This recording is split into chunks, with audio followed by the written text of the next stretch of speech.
আসসালামু আলাইকুম। আমি সকলকে নিয়ে আল্লাহর দরবারে শুকর আদায় করে বলছি আলহামদুলিল্লাহ। এই জন্য যে আমরা আর একটা সত্যের সাক্ষ্য হলাম। এটা জীবনের একটা চ্যাপ্টার, কিন্তু এই চ্যাপ্টারটা, এই অধ্যায়টা সম্পূর্ণ আলাদাভাবে লেখা হবে সকলের জন্যেই। আমি যে গাড়ি দিয়ে যাচ্ছি, মাঝার ভাই গাড়ি চালাচ্ছেন, আসসালামু আলাইকুম। উনিও সবাইকে সালাম দিল আসসালামু আলাইকুম। এবং আমিও সালাম দিয়ে শুরু করছি আলহামদুলিল্লাহ। তা আমরা যাচ্ছি হলো ওনাকে শেষ ঠিকানায় পৌঁছে দিতে। এই শেষ ঠিকানায় পৌঁছে দিতে যে চিন্তা করলাম যে এই ৩৫ বছর জীবনে অনেক মৃতদেহর সঙ্গে কথা বলতে না পারলেও সঙ্গে তাদের সঙ্গে ভ্রমণ করেছি। কাউকে চিনি, কাউকে চিনি না, কিন্তু দেখলাম যে আমাদের সকলের ভিতরে একটা সম্পর্ক আছে। সেটা হলো যে আমরা সকলে বিশ্বাস করি লা ইলাহা ইল্লাল্লাহু মুহাম্মাদুর রাসূলুল্লাহ সাল্লাল্লাহু আলাইহি সাল্লাম। তো সেই সম্পর্কটাকে কেন্দ্র করে, এই সম্পর্কটাকে শেষ পর্যায়ে আসার পরে যে কার্যকর যে কাজ করতে হয়, তার সঙ্গে সম্পর্ক থাকার কারণে ৩৫ বছর বিভিন্ন দেশের মানুষকে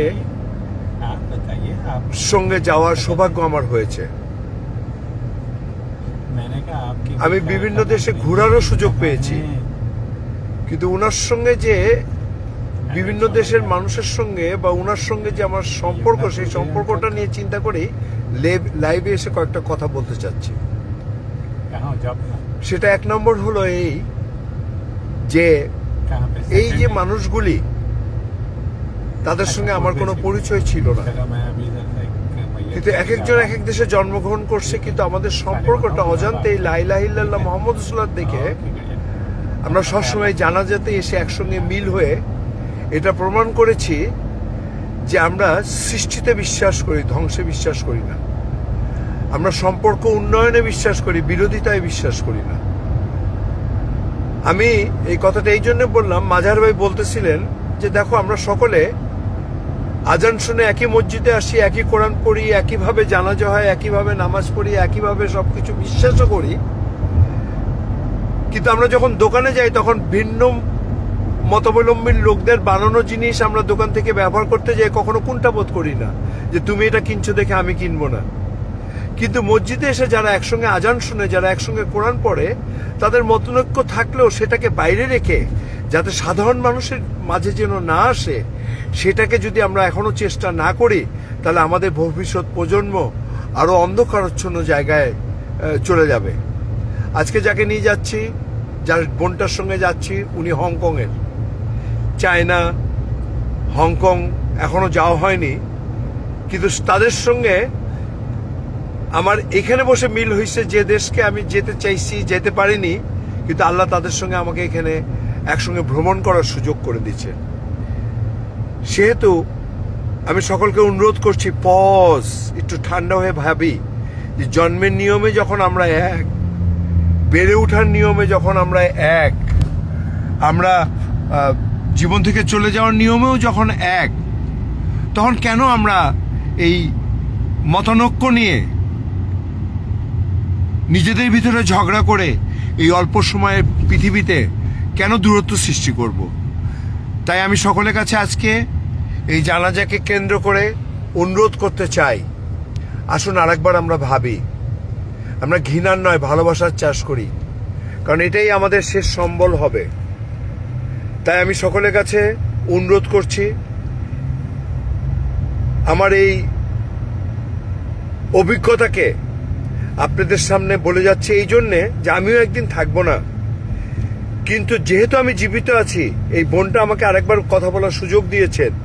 উনি বলছেন দেখো এই জায়গায় রুলস সবার জন্য এক, গোসল করানোর নিয়ম মহিলা পুরুষের জন্য নিয়ম 2 রকম আছে, সেই জায়গায় সেই নিয়মই মেনে চলি। কাপড়ের বেলায় নিয়ম আছে, কিন্তু কবরে রাখার বেলায় নিয়ম এক, রসুলের নামেই রাখতে হবে। তাই রসুলের শিক্ষা হলো তোমরা একে অপরকে দেখে হাসবে। তোমাদের ভিতরে উত্তম সে কোন দেশে জন্মগ্রহণ করেছে এটা তো তোমার চয়েস ছিল না, এটা তোমার ইচ্ছা ছিল না। তুমি কোন দেশে কি তোমার রং হবে এটাও তোমার পছন্দ ছিল না। কে তোমার বাপ হবে, কে তোমার মা হবে এটাও তোমার পছন্দ ছিল না। কিন্তু তোমাদের পছন্দের ভিতর যেটা রেখেছিলাম যে তোমরা একে অপরকে তোমাদের সামর্থ্য অনুযায়ী ভালোবাসতে চেষ্টা করবা। আর সেই ভালোবাসাটা যে যত বেশি আপনভাবে করতে পারবে সেই আল্লাহর কাছে তত প্রিয়। তাই আমার শেষ অনুরোধ, যে জানাজার জীবনে যা শিক্ষাগুলি পেয়েছি সেই শিক্ষার শেষ একটা কথা বলার আগে সবার কাছে আমি একটা যোগ বলি। একটা মানুষ দোকানে যেয়ে বলতেছে, ভাই আমাকে একটা চিউনি দেন, কারণ আমার চিউনির ওই যে কাটাগুলি থাকে না, বলে একটা কাটা ভেঙে গেছে। তো তখন দোকানদার উঠে বলতেছে যে আপনার একটা কাটা ভেঙে গেছে, এর জন্য তো পুরো চিউনির দরকার নেই, আপনি পরে নিয়েন। তো সে বলতেছে না, ভাঙতে ভাঙতেই একটা বাকি ছিল, সেই একটাও ভেঙে গেছে।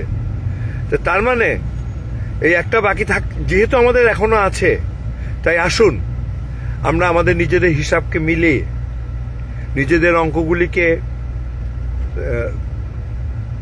মিলাতে চেষ্টা করি, কারণ জীবনে একটাই সুযোগ পাবো। তাই আসুন আমরা পরিবর্তনের অনুপ্রেরণা হই, কথার মাধ্যমে নয়, কাজের মাধ্যমে। আজ বাংলাদেশে ইসলামিক এত দল, সবাই ভালোবাসার কথা বলছে, সবাই একসঙ্গে থাকার কথা বলছে, কিন্তু কাজ করতে যায় কিছু ভুল হচ্ছে। আমরা সকলে সেই ভুলের জন্য রাগারাগি না করে আসুন সকলের জন্য দোয়া করি। যেমন বাংলাদেশি ভাইরা এখানে আসছিল, এখানে এসে যে ডিম মারছে, এটা কতটুকু সঠিক বা বেঠিক এই তর্কে আমি যাচ্ছি না। প্রতিবাদ করার অধিকার সকলেরই আছে, কিন্তু অপমান করার অধিকার কারণ নাই। তাই প্রতিবাদ করতে যেয়ে যে ডিমটা মেরেছে, এটা নিজেকে সহ সকলকে অপমান করতে যেয়ে নিজেরা আমরা অপমানিত হচ্ছি।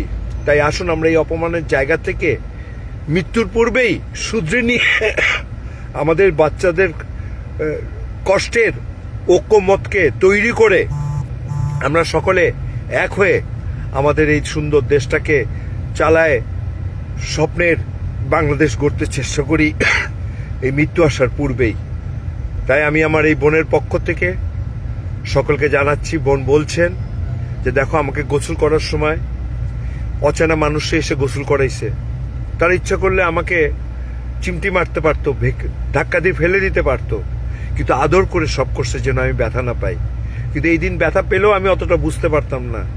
তাই আমি তোমাদের কাছে অনুরোধ করতেছি যে জীবন্ত অবস্থায় আমরা ব্যথা দেওয়া বন্ধ করি।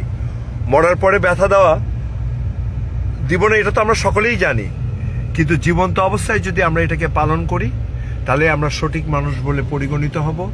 আমরা ইয়র্ক সেমেটারিতে যাচ্ছি, যেটা টরন্টোর প্রথম সেমেটারি। অনেকদিন পরে আবার সেখানে যাচ্ছি, এই বোনটার সঙ্গে যাওয়ার সৌভাগ্য। মাজার ভাই আমাকে দাওয়াত দেওয়ার জন্যে, মাজার ভাইকে ধন্যবাদ, কারণ উনি আমাকে স্মরণ করেন, কখনো একা হলে আমাকে নিয়ে যান সঙ্গে। তো জীবনের এই শেষ প্রান্তে এসে কখন মারা যাবো জানি না, জীবন একটাই, তো সেহেতু চলো আমরা পাল্টাতে চেষ্টা করি। আর পাল্টানোর অর্থ এই নয় যে আমার অনেক কিছু দরকার আছে, যা আছে একটা হাসি থাকলে হাসি, শক্তি থাকলে শক্তি, মায়া থাকলে মায়া, অর্থ থাকলে অর্থ, রিক্সা উঠতে গেলে রিক্সা চালক একটু সালাম দেওয়া, মুচির কাছে গেলে তার কাছে জুতাটা খুলে হাতে দিয়ে তাকে হাত দিয়ে তার সামনে দেওয়া।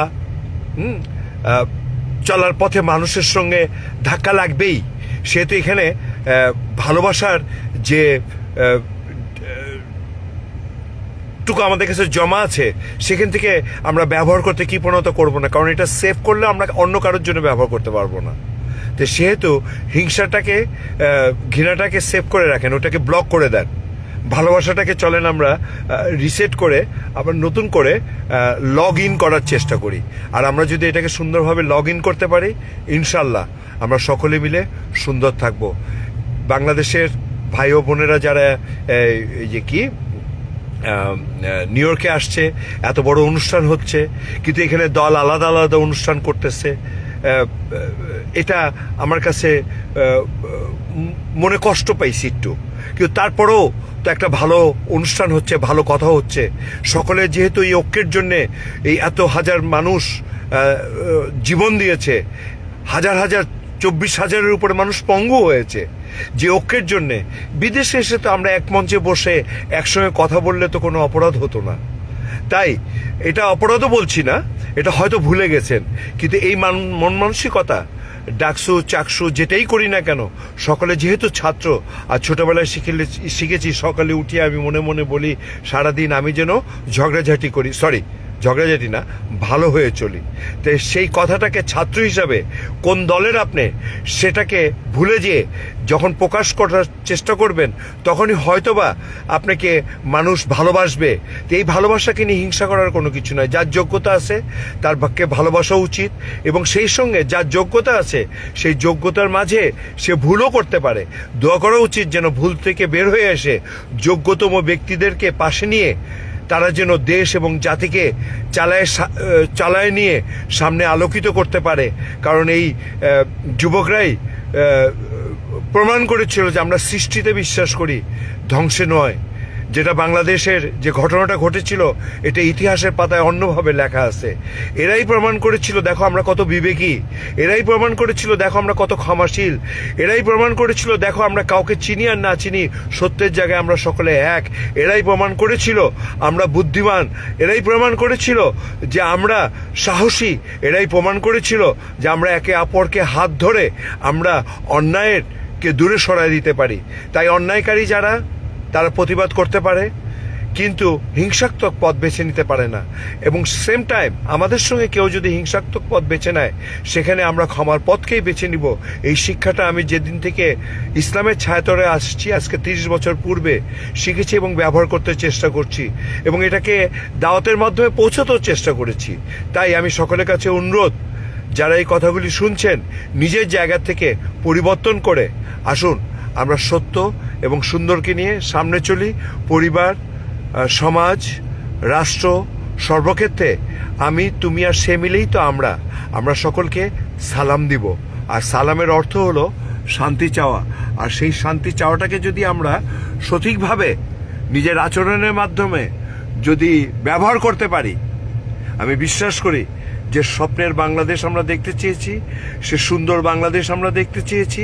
হয়তো সবাই ওরকম শিক্ষিত হতে পারবো না, কিন্তু বিবেকের শিক্ষায় যে জায়গাটা এখন অন্ধকার করে রেখেছি, সেটাকে পরিষ্কার করে আমরা নতুন করে আবার বিবেককে দিয়ে একে অপরের পাশে দাঁড়িয়ে সুন্দর এবং স্বপ্নের বাংলাদেশ গড়তে পারবো। তাই আমি সকলের কাছে অনুরোধ করছি, যুবকরা তোমাদের কে ধন্যবাদ। তোমাদের কারণে আমরা যা দেখতে পেরেছি, যা পেয়েছি, সেই জায়গায় হয়তোবা আমরা তোমাদেরকে ততটুকু সম্মান দিতে পারিনি বা তোমাদের কাছে ওরকমভাবে পৌঁছতে পারিনি, কিন্তু তোমরা ঐক্যতে যখন ছিলা, তখন যখন দল দেখোনি, এখন দল না দেখে আসো। যে কারণে লেখাপড়া শিখেছিলাম যে সকলে মিলে আমরা একসঙ্গে চলবো, সকলে মিলে আমরা একসঙ্গে জিতবো, সকলে মিলে আমরা একসঙ্গে হারবো, সকলে মিলে করি কাজ, হারি জিতি নাহিলাজ। এখানে তো দল ছিল না, এটা তো লেখাপড়া ছিল, ছাত্রের জন্য ছিল। হয়তো কোনো দল এসে মেজরিটি মানুষ এটাকে ব্যবহার করার কারণে আমাদের চোখে পড়ছে, তাদেরকে ঘৃণা করা উচিত না। তাদের ভুলকে ক্ষমা করে দিয়ে তাদের পাশে দাঁড়িয়ে, এবং যারা দূরে ছড়ে আছে তারাও কিন্তু একদিন সেই দিন কিন্তু এক ছিলে এই একই প্রতিজ্ঞার কারণে, যে সকালে উঠে আমি মনে মনে বলি সারাদিন আমি যেন ভালো হয়ে চলি। সেটার থেকে আমরা দূরে সরে গেছিলাম, সে অন্যায় থেকে বের হয়ে আসার জন্যে। তো যারা জীবন দিয়েছে তাদেরকে সম্মান করতে গেলে আমাদেরকে আবার নতুন করে ঐক্যে অবশ্যই আসতে হবে। তাই যারা দায়িত্বে আছেন তাদের ভুল ত্রুটিকে আল্লাহ ক্ষমা করে দিয়ে তাদেরকে দায়িত্ব সঠিকভাবে পালন করার তৌফিক দান করুক। যে যুবকরা সুন্দর মেধার, তাদেরকে এক জায়গায় এসে দেশ এবং জাতিসহ পৃথিবীর জন্য মডেল হওয়ার তৌফিক দান করুক। কারণ আমরা সকলে মিলেই জিতবো। টুগেদার উই উইল উইন, ইনশাল্লাহ। কারণ তোমরা মেধাবী, তোমরা সাহসী, তোমরা ধৈর্যশীল, তোমরা ক্ষমাশীল, তোমরা ঐক্য ভাঙতেও পারো, ঐক্য গড়তেও পারো। তাই আসো আমরা সকলে মিলে ঐক্যের জন্য আবার নতুন করে প্রতিজ্ঞা করি। এ আল্লাহ, তুমি উপস্থিত অনুপস্থিত, জীবিত মৃত, পুরুষ নারী,